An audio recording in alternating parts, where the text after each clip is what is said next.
सबों को जय मसीह की।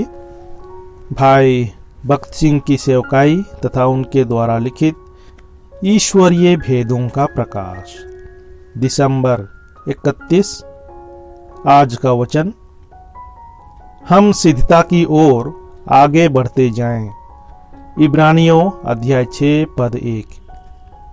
प्रभु यीशु मसीह के बहुमूल्य लोह के द्वारा उद्धार पाए हुए हम सबों में यह इच्छा होती है कि परमेश्वर जिसकी आशा हमसे रखता है वह आत्मिक सयानापन और सिद्धता हम प्राप्त करें।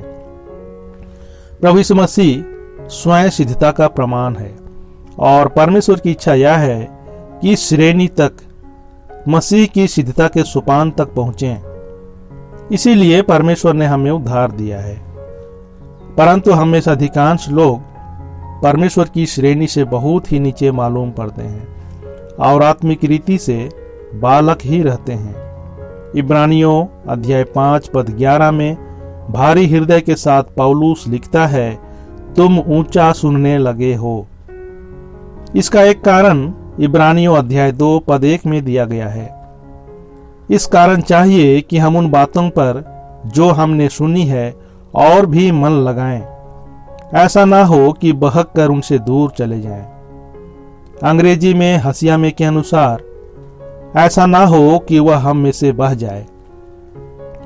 जो लोग उद्धार की महानता के विषय सुनते हैं पर उसके पूर्ण सुखानुभव में आते नहीं हैं, उन्हें एक दरार पड़े हुए बर्तन के साथ तुलना की जाती है।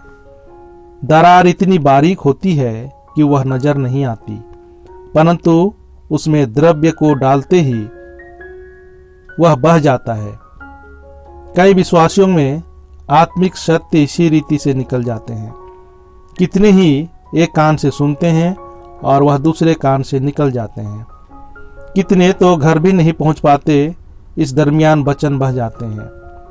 दूसरे कितने तो थोड़े दिनों तक उन्हें संभालते हैं, परंतु बाद में वह भी खाली हो जाता है। परमेश्वर की सिद्धता की श्रेणी तक वे पहुंचते नहीं हैं। प्रभु यीशु मसीह के साथ निरंतर संगति बनाए रखने के द्वारा हम इस जोखिम से बच जाते हैं। अपनी समझदारी, स्वेच्छा या मानवीय लियाकतों से हम इस जोखिम से खुद को बचा नहीं सकते। पल पल प्रभु की उपस्थिति की चेतना में रहने के द्वारा वह हमें जयवंत जीवन जीने में मदद करेगा।